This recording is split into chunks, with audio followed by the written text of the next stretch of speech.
All right, well, hey, we are finishing up Go today, but before we do that, I want to say one quick thing. We've been in a pause from a journey that we were on prior. We were walking through the Bible through this 31-week journey called The Story.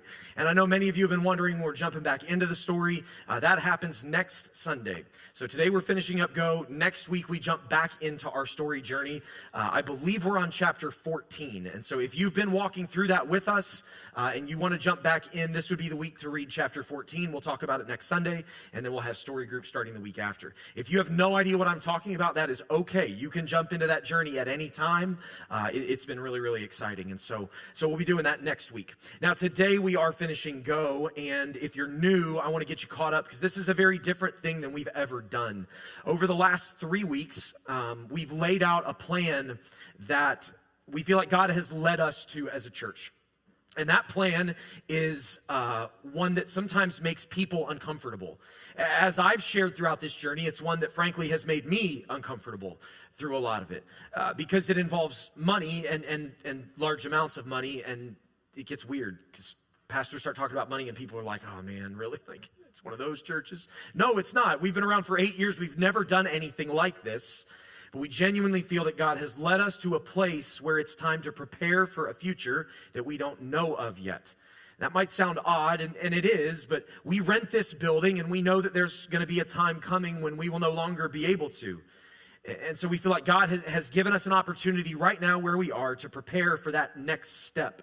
And so the plan, what Go is all about, is that over the next 3 years, we are trying to raise $250,000 over and above our regular giving to help fund something. We don't know where, we don't know when. I've covered all that in previous weeks of the series, but it all goes back to when God called Abram in the Bible and he said, go, leave your father's household and go to a land that I will show you. We don't know where, we don't know when, but we know a time is coming where we need to step into something different. And to help us secure a long-term future home for City North, we feel like this is the next step. That's what Go has been all about. Now, we're going to talk a little bit about some of the logistics of that here in a bit. What I've done through this series is each week I've tried to answer an important question about the campaign and kind of why we're doing this and where we're going and when and who needs to go. And today we're going to answer the how question. Because there's a problem that's built into this that I know is a big problem for me personally. The Go campaign, as I already mentioned, is going to be 3 years long. Now, I was thinking about things in my life that have been 3 years long. You know what immediately popped into my mind? Middle school. Oh, yikes. We don't want that, right? We don't want to come out of the Go campaign on the other side and be like, man, that was like middle school. It just never ended and it was miserable. You know, like that would be a loss. We want to avoid that. So what we want to do is try to figure out how do we create momentum now? That's easy to do on the front end. I'm good at that. But how do we maintain momentum? How do we maintain energy over a period of 3 years, which is a long time? And crucially, how do we avoid a pitfall, a specific pitfall that is so common in long journeys? That's what we're going to look at today. How are we going to do this? Not in terms of the logistics, the nuts and bolts, but in terms of the vision, the kind of the big picture mentality that we have as a church family. We're going to take a look at that by looking at a story in the Bible from the book of Nehemiah. Now, Nehemiah is a book that is not preached on a ton in churches unless you're talking about leadership, and then it's talked about a ton. Nehemiah was a man who was born as an Israelite, as a Jew, but he was born during a time period where Israel were exiles in Babylon. And so Nehemiah grew up hearing these stories of the way things were once, many, many years ago, of the way that, Jerusalem was this sparkling city on a hilltop and it was magnificent, but it has been destroyed and the walls are rubble and it was burned to the ground. And so he grew up in this amongst a very proud people that had been taken and all their pride had been laid low. They'd been humbled because they had been conquered, they had been overthrown, all of their incredible cities had been destroyed. So this is the world Nehemiah grows up in. And there comes a point in time where Nehemiah begins to get a vision in his mind. He begins to imagine what could be. He begins to wonder what would happen if someone decided to go back and to rebuild the walls? What would happen if someone took it upon themselves to say, I want to see my people rise from the ash of this? And that's kind of what the book of Nehemiah is all about. We don't know much about his early life, but we know that there came a point in time where Nehemiah decided, I'm going to go home. I'm going to rebuild the walls. And we're going to be a people again. And so at a certain point in time, Nehemiah gathers a group and he makes his way back to Jerusalem, and he starts to lay out a plan, and they start to work. And by all accounts, Nehemiah was an incredible leader, an incredible administrator. He knew how to plan, he knew how to prep, he knew how to get stuff done. And so they begin the work, and as they do, an important thing happens that tends to happen every time God's people are doing anything meaningful. We find that at the beginning of Nehemiah chapter 4. It says, when Sanballat, who was like a regional king of another people group, when Sanballat heard that we were rebuilding the wall, he became angry and was greatly incensed. He ridiculed the Jews, and in the presence of his associates and the army of Samaria, he said, what are those feeble Jews doing? Will they restore their wall? Will they offer sacrifices? Will they finish it in a day? Can they bring the stones back to life from those heaps of rubble, burned as they are? Tobiah the Ammonite, who was at his side, said, what are they building? Even a fox climbing up on it would break down their wall of stones. This is an interesting passage, and I'm going to be really upfront. I'm going to proof text a little bit. Now, you might be wondering what proof texting is. Well, if you take a Bible class, it's the thing they tell you to never do. Okay? Like rule number 1 in the Bible, don't proof text. All right, well, I'm going to. But I'm warning you. So, the reason why I'm going to do that is because although I don't think it's the point of this story, I do see this as a pattern that is repeated from the very beginning to the very end of the Bible. It happens time and time and time and time again. And again, although I don't think that it is actually the point of this particular story, I do think that there is an applicable truth, an important truth, a critical truth that's sitting right here. And that is that every time, in my experience, every time God's people begin to take big steps of faith down a road that God has led them to, they encounter tremendous resistance. It's just the way it goes. Now, in this case, we've got Sanballat, who's this regional king, and Sanballat knows that if Israel rebuilds the walls of Jerusalem, then Jerusalem is going to be a powerful city again. And he doesn't want that because it's a threat to him. And interestingly, he's acting a lot like a bully, right? You know, if you've got kids and they get bullied, you might teach them that, like, what I teach our kids is hurt people, you know? Like, bullies don't bully because they're super secure. They bully because they're insecure and there's wounds inside of them and they want to feel better about, right? Like, that's what's going on. So Sanballat is ridiculing the Jews. He's insulting them. And I think what's happening under the surface is not that Sanballat is actually going, well, these are all true statements. I think what he's doing is he's trying to cover up fear that if Israel accomplishes their goals, all of a sudden, he'll be threatened. And again, anecdotally, in my experience, this is where I'm kind of proof texting. In my experience, this is exactly what happens to me. This is exactly what has happened to my family. This is exactly what has happened to every church I've ever been a part of when we've been in positions where we're walking in faith towards some goal that the Lord has set before us. There is always attack. In fact, my wife shared this in our team huddle this morning, and I didn't actually tell her this is what I was preaching on. Like, she knew nothing about what I was preaching on today, so it's kind of interesting that she shared what she did. But a couple months ago now, I had a friend of mine who's a pastor, and he called me when he found out that we had said that we were going to move forward with the capital campaign. He called me and he said, Andrew, buddy, you better be prayed up because there's stuff coming that you just don't even know. And I was like, hey, thanks for the talk, man. Like, that's really encouraging, you know? Now, Ryan and I have a great relationship. I know he was calling me because he loves me and he loves our church, and he wanted to make sure that I understood. See, they had been through a capital campaign. I've shared bits and pieces of the story, but his church went through a capital campaign last year, and right in the dead center of the capital campaign, his church split in half. there was some stuff that had happened, and it blew up, and his church literally split in half in the middle of their capital campaign. And he was like, man, you just need to know, like, there's stuff coming. So be praying. I think that what happens here, again, not the point of the story, but it is so important that all of us understand that as we take these steps of faith right now as a church family, and look, maybe you're not a part of our church family, that's fine. If you're a Christian and you ever take a single step in your faith for the Lord, this is going to happen to you. It is a truth that I have found that never fails. And that is that the enemy always attacks when God's people pursue his plans. Always. I have never seen it not happen.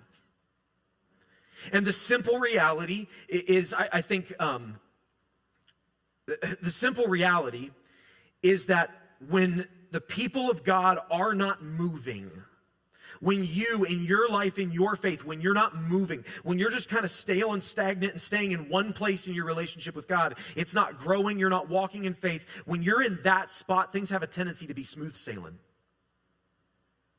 because Satan's not worried about you. But it's the moment that you take a step. It's the moment that you act on the faith that you have that all of a sudden stuff starts to go haywire.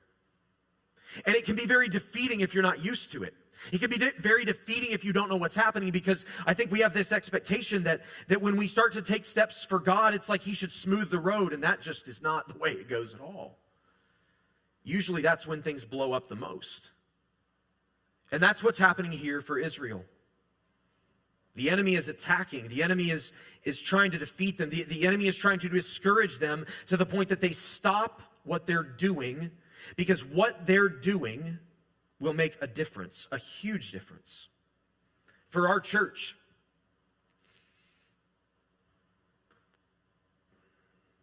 there's been a lot that's happened in our church in the last year. Just a lot of stuff. A lot of heavy things, a lot of challenging things. And it hasn't ramped down as we've gone into Go, it's ramped up. And I just don't know any way to read that other than to say, we've been taking huge steps of faith, things we've never done before, things I've never been willing to do before, but that we believe God led us to. And here we are fighting all these battles.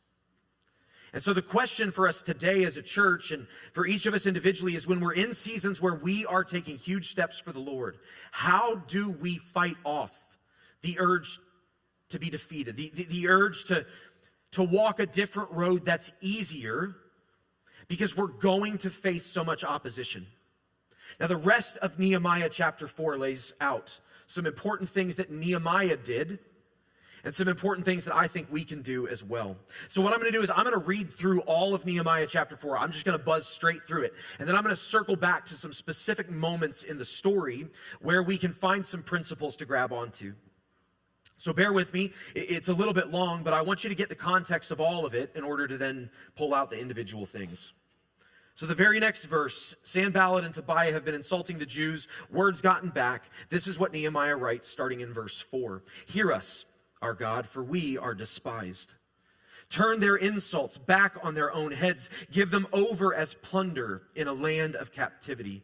Do not cover up their guilt or blot out their sins from your sight, for they have thrown insults in the face of the builders. So we rebuilt the wall till all of it reached half its height, for the people worked with all their heart. But when Sanballat, Tobiah the Ammonite, Tobiah, the Arabs, the Ammonites, and the people of Ashdod heard that the repairs to Jerusalem's walls had gone ahead and that the gaps were being closed, they were very angry. And here they come again with the insults. They plotted together to come and fight against Jerusalem and stir up trouble against it. But we prayed to our God and posted a guard day and night to meet this threat. Meanwhile, the people in Judah said, the strength of the laborers is giving out, and there is so much rubble that we cannot rebuild the wall. Like we can see the beginnings of discouragement here and defeat. Also, our enemies said, before they know it or see us, we will be right there among them and will kill them and put an end to the work. Then the Jews who lived near them, who lived near the enemies, came to us And they told us 10 times over, they just kept telling us, wherever you turn, they will attack us. Therefore, I stationed some of the people behind the lowest points of the wall at the exposed places, posting them by families with their swords, spears, and bows. After I looked things over, I stood up, and I said to the nobles, the officials, and the rest of the people, do not be afraid of them. Remember the Lord, who is great and awesome, and fight for your families, your sons and daughters, your wives, and your homes. When our enemies heard that we were aware of their plot and that God had frustrated it, we all returned to the wall, each to our own work. From that day on, half of my men did the work, while the other half were equipped with spears, shields, bows, and armor. The officers posted themselves behind all the people of Judah who were building the wall. Those who had carried the materials did their work with one hand and held a weapon in the other. And each of the builders wore his sword at his side as he worked. But the man who sounded the trumpet stayed with me.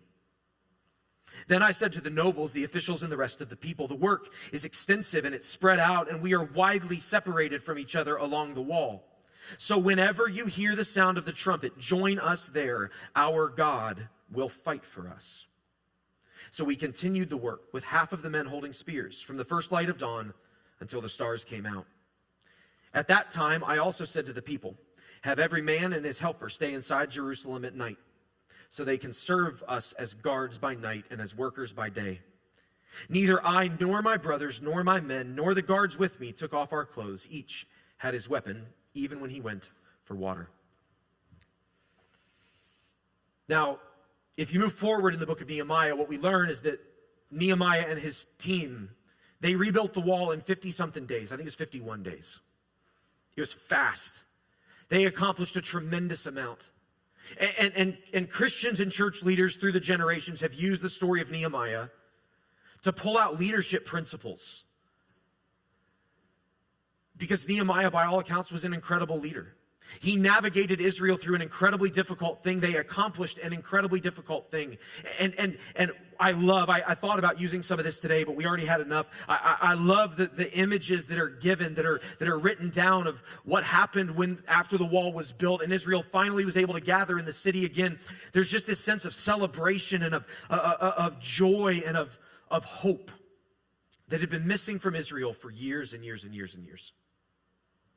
But the way they got there, I think, was very specific. It was very purposeful. And I think there's a lot we can learn from it in our own journey. The first thing that stands out to me is that after the account of Sanballat and Tobiah insulting the Jews and word coming back, there's a very important thing that Nehemiah does. The very next words he writes are, "Hear us, our God, for we are despised." It's like it is the disposition of Nehemiah's heart that when he encounters trouble, he turns directly to God. He doesn't go anywhere else first. He doesn't call up his friend. He doesn't send a bunch of texts to people. Hey, pray for me. He goes to the Lord. I'm not saying don't do those things, but I'm saying the first response must be to turn to God. It's what Nehemiah does, and I think it sets up the rest of the story. And so for us as a church family, my commitment to you is that over the next 3 years, as we encounter difficulty, as we encounter struggle, as we face attack, we will turn to God. We will turn to God. Now, for each of you in your lives, do the same. Like, I'm talking today about our church and what we are going to do organizationally as we navigate these next 3 years. But these principles, man, they are not just for a church. They are for you. They are for your family. We will turn to God. That is the only starting point when you face attack. The next thing that I notice as the story continues, it says, so we rebuilt the wall until all of it reached half its height, for the people worked with all their heart. Now, it's a very small detail, but these people were given everything they had. There was no plan B. There was no, we're going back to Babylon. It was, we are rebuilding this wall. When I do premarital counseling for couples, I always try to emphasize the fact that there can't be a plan B. If you enter into an engagement with an out, then you're setting yourself up to fail. No plan B. There is plan A, and that's it. And listen, I'm not a planner, so I don't like hard committing to anything. There are certain things in life that if it's not a hard commit, no plan B, it is just not going to work. When you face attack from the enemy, if there is a plan B, if there is an out, if there is any part of you whatsoever that says, well, this is getting really, really hard, maybe I got it wrong, maybe we need to go a different direction, there will come a point where you give into it and you miss out on what God wanted. So as a church, we will go all in. It is what Nehemiah did. It is what the Israelites did. It is what we will do. And look, to be real clear, I talked a couple weeks ago about how I'm very stubborn and I don't listen very well. I don't think you know how stubborn I am. Mom does. She just raised her hand and said, I do, and that's true, she does. I don't like to lose anything, ever, period. Things... There have been many, many, many moments along the way where going a different route would have been easier. I don't know what else to do other than just keep going. We go all in. We must. The next thing I notice is a little bit later on, it says from that day on, so things had been done one way and now there's some new things. From that day on, half of my men did the work while the other half were equipped with spears, shields, bows, and armor. The officers posted themselves behind all the people of Judah. That's a small little detail here, but there's something important that Nehemiah is acknowledging. He's acknowledging that along the way he realized what got us to this point may not be what takes us to the next point. Nehemiah realized, as any great leader will realize, is that there come times where you have to make adjustments. You have to shift things because what you knew here might not be the circumstances anymore. There might be new information. There might be new things that have happened. And at the beginning, there were just insults, but now we're hearing that they're actually going to, they're going to come kill us. And so Nehemiah says, all right, well, I'll take half the people and they'll be soldiers. It doesn't do any good if everybody's working on the wall, but the enemy comes in and they kill us all in the meantime, then what good is it? None. So I'm going to adjust my plan. I had everybody was a wall builder, but now that we got wall builders and we got soldiers. Nehemiah made adjustments. This is the part of it that I like. Remember, I like no hard commits. Let's make adjustments. I like adjustments. I like shifting as we go. So it might sound a little bit counterintuitive, but the truth is there can't be a plan B. But within plan A, we've got to make adjustments, and we will. In moments when we realize when things have changed, when we have new information, we will make adjustments. And in your walk with the Lord, in moments where you're facing opposition and struggle, the reality is what got you to the point that you're at may not be the thing that carries you to the next place. You've got to be willing to make adjustments and to be able to say, what do I know now that I didn't know then, and how do I adjust accordingly? Just a couple more. There's so much that we can pull out of this. Nehemiah says, so we continued the work with half the men holding spears from the first light of dawn till the stars came out. At that time, I also said to the people, have every man and his helper stay inside Jerusalem at night, so they can serve us as guards by night and as workers by day. Neither I nor my brothers nor my men nor the guards with me took off our clothes. Each had his weapon, even when he went for water. Nehemiah was diligent.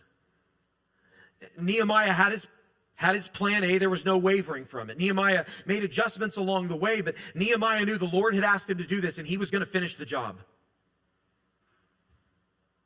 And so at a certain point in time, he goes to his core group, and he's like, guys, listen, we aren't even sleeping anymore. I don't know how we're going to do it, but we are on 24/7. There was a diligence. There was we're crossing the finish line. Now, again, in the interest of transparency, I'm terrible at crossing the finish line. I'm stubborn, but I don't like to finish things. I like to start new stuff. That's what I get excited about, starting new stuff, Finishing the old things, whatever. So we've already organizationally, we've put some plans into place.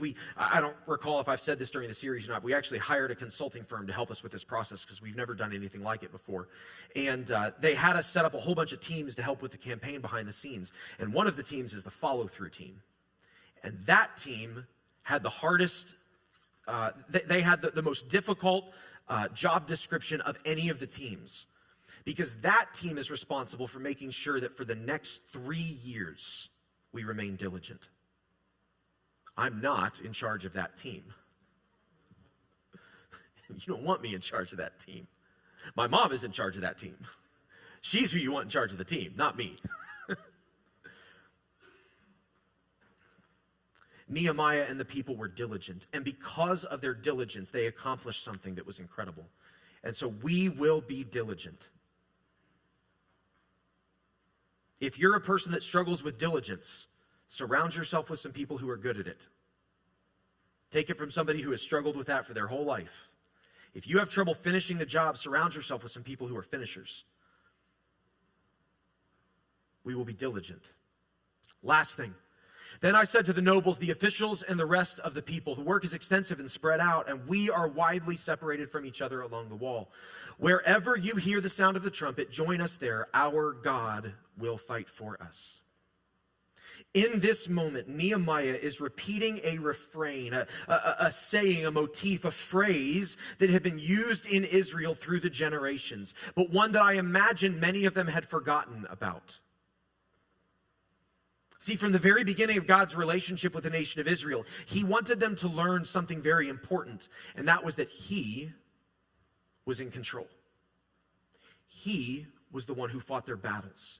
He was their victory. He was their fortress. He was their shield. He was their protector. He was their deliverer. God never wanted Israel to get a big head and think that they were the ones who had achieved what they had achieved. He wanted them to remember that what they needed to do was be still and trust him, and he would win on their behalf.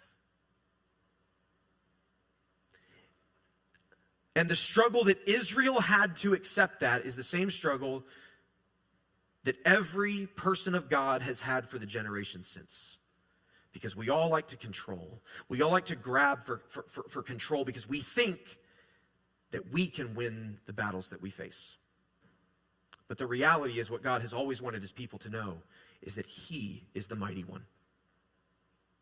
And what Nehemiah did in this moment when he said, listen, he didn't say don't come fight. He said come fight. But he said, we're going to start by remembering that it is the Lord's battle and that he will be victorious.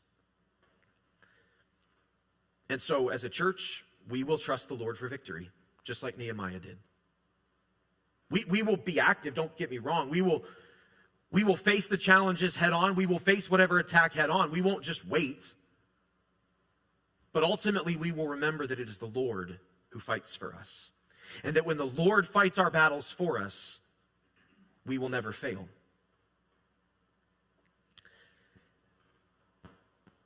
In the Bible, the way that the land that Israel had occupied and was rebuilding, the way that it was described before they occupied it was that it was a land flowing with milk and honey. That might be some weird phrasing to us, you know, like it'd be kind of weird if you went on like realtor.com looking for a house and, you know, 3 acres flowing with milk and honey, you know, be kind of odd. But the reason why it's there was to say it's rich, it's full of life, it's full of goodness. God wanted Israel to know, I'm not taking you somewhere that's full of dust and desert, and no, it's full of life, and you'll thrive there. I don't know where the Lord's going to lead us, but I have to believe it's going to be a place where we're going to thrive. A land flowing with milk and honey. I get excited about this whole process, but what I really get excited about when I think about the Go campaign is not where we are right now. It's not what's going to come in the next 3 years, but it's what's going to come when God finally says, there's where I want you. Because at that point, we can start to put down roots. At that point, we're going to have a building that is more our own, where we don't have to like check with our landlords for everything that we want to do, and we'll be able to continue doing things like having Sunday morning services, and where you know, we'll do music that's pretty good, and we'll do serve Sundays, and we'll do all the things that we do now that are exciting and that are encouraging. And, we'll have a fantastic kids area where our kids can learn about Jesus and have a lot of fun. We'll do all those things. But man, I get excited thinking about the other things that we could start to do. I get excited thinking about possibly having a building where we aren't totally locked into the space we have, to where we could maybe have a room or an area where we could set it up for special needs kids on Sunday mornings. Because a lot of churches don't have anything for kids that have sensory issues or any kind of special needs. Like, I want so much at some point to have an entire area devoted to kids who have special needs, so that their families can come and they can be a part of worshiping the Lord in a service, knowing that their kids are being cared for in a way that works for them. I think about Sunday mornings, sure, but I think about the rest of the week where, it's never made sense to me why churches build these big buildings and then they use them on Sunday mornings. That's just insane. And so I think about like the addiction recovery groups and the mental health recovery groups and the parenting classes and the financial seminars that we can hold during the week to help people with real needs in their lives and who don't know where else to turn. I get excited thinking about the ways that we do serve Sundays and stuff now, but to where, man, if we had a building that was ours 24/7, think about how much more we could do to impact the people in our community and show them that we really genuinely care. And it's not just words. Whether it would be like, maybe we'll launch an after-school program for kids who need some extra help. I don't know. I could ideate forever. That's my gift. Ideation. But I get excited thinking about all the ways that we can serve people with the love of Jesus that we can't right now. And that's why I'm so excited about Go. And that brings us to today. Because everything that we've been doing has been leading to this point. Now listen, if you're new, this isn't really for you, so you can listen, but there's no pressure here at all. When you walked in, there were some commitment cards on the seats, and I've been telling you throughout the journey that today was the day that we were going to collect commitment cards and first offerings from our church family. Now, we're going to get to that in a minute. I want to explain some things first, but before we do, I want to give you a quick update. On Thursday evening, we had our leadership commitment event. So we gathered up all the people in our church who serve at City North in some capacity on a regular basis. And we all gathered, and we did something we've never done before. We had a live testimony time. Now listen, I don't like giving the microphone away. It's not because I need to have the microphone. It's because I've heard some doozies in my life when people had a microphone. But I was like, hey, we're gonna share some stories of what City North has meant to people, and I want people to be able to share it with their own words. And it was awesome. We heard some incredible stories. We shared a great meal together, and then we had our time where the leadership of our church we did our commitment cards and we did our first offerings. Now, I'm not going to update you on commitment cards because there's a whole process where we verify that the commitment card that we have the right number and all that. So I'm not going to update you on that today. But I did want to tell you that on Thursday, we brought in, between Thursday, Friday, and Saturday, we brought in our leadership, set an incredible example for our church by giving $33,741.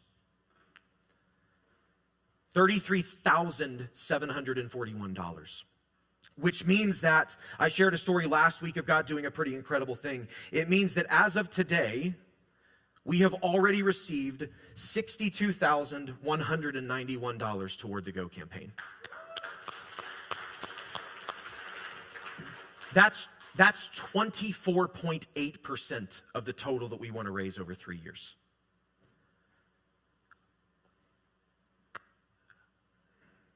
I don't even really know what to say about that. Other than on a personal level to say thank you for those of you who have already given and been so generous. But beyond that, to say that from the very beginning, my heart, my prayer, the prayer of the directional team of the board was that we wanted this to be the kind of story that as we told it, we couldn't be like, well, look what we did. We wanted to be able to say, look what God has done. And I, in a million years, would not have thought we'd bring in $62,000 before we even took up the first offerings from the church as a whole.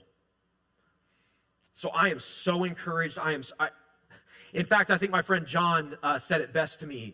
Last night we were serving at the football game at the concession stands together, and I wanted to update John. I had an impulsive moment, or not last night, sorry, Friday night. I had an impulsive moment. I was out there, I was like, John, you're never going to believe it. And so I told him the amount, and he looked at me right away, and he said, well, do you think that's enough for you to shut up about doubting God anymore? I said, yeah, John, yeah, I think it is. And so what's going to happen here is the band is going to come up, and we're gonna play a song. We're gonna sing together. I picked a couple songs to close the service today that are all about us fighting battles and seeing the victory of the Lord, because it seemed like that was the most appropriate and applicable thing for us to sing about today, both in celebration of what God has done already and as kind of a commitment that we can make of our hearts and saying we trust that God is going to do what he has said he will do. And so we're going to sing for a few minutes together, and then what's going to happen is when the song ends, we're going to pause. There's going to be some music, but we're going to pause. And we're going to do two things. We are going to take up Go commitments and first offerings. If you are a part of our church and you want to be a part of Go and you have not done so yet, it will be an opportunity for you to put your commitment cards in and your first offerings in. And listen, if that's not you, that is totally fine. We wanted to make this as easy for people we wanted to make it as not awkward as possible. There's a lot of better ways I could have said that, but we wanted to make it as easy as possible. And so what we did is in the back of the room, right in the middle, you'll notice there's a little white box that says Go on it. If you have a commitment card that you want to fill out and that you want to put in that box to let us know what your plan is over the next 3 years, you can do that. If you have a first offering that you would like to give toward Go, you can drop it in that white box as well. If you don't, there are communion elements on the table right next to it. So we're not just going to take up our Go first offering and commitment cards. We're also going to take communion together as a church family. But I put them back there, so you have to get up and get them. That way, it's not going to be super obvious who's getting up to walk to the Go box, because that's just weird and awkward, and not about that. So if you have something you want to drop in the Go box, you can do that. If you're joining us online today or at any point throughout the week, you can also do any of this online. You can make an online commitment. We have a digital commitment card, and you also can do an online first offering by going to go.citynorth.church. But if you're here today, we are going to spend some time singing, worshiping the Lord. We're going to pause. We're going to take communion together as a church family. When you do that, just go grab your communion elements, and then you can kind of take those as you see fit. I'll bless them before we take them. But you can kind of take them at whatever point you feel ready to. And then we're going to sing one more song to close out today about the Lord fighting battles on our behalf, and we're going to be out for the day. So we wanted to end celebratory. We wanted to end excited. We wanted to end in a place where we are proclaiming and claiming the goodness of our God. So would you guys stand with us, and we're going to sing and we're going to worship God as we get ready to finish up today.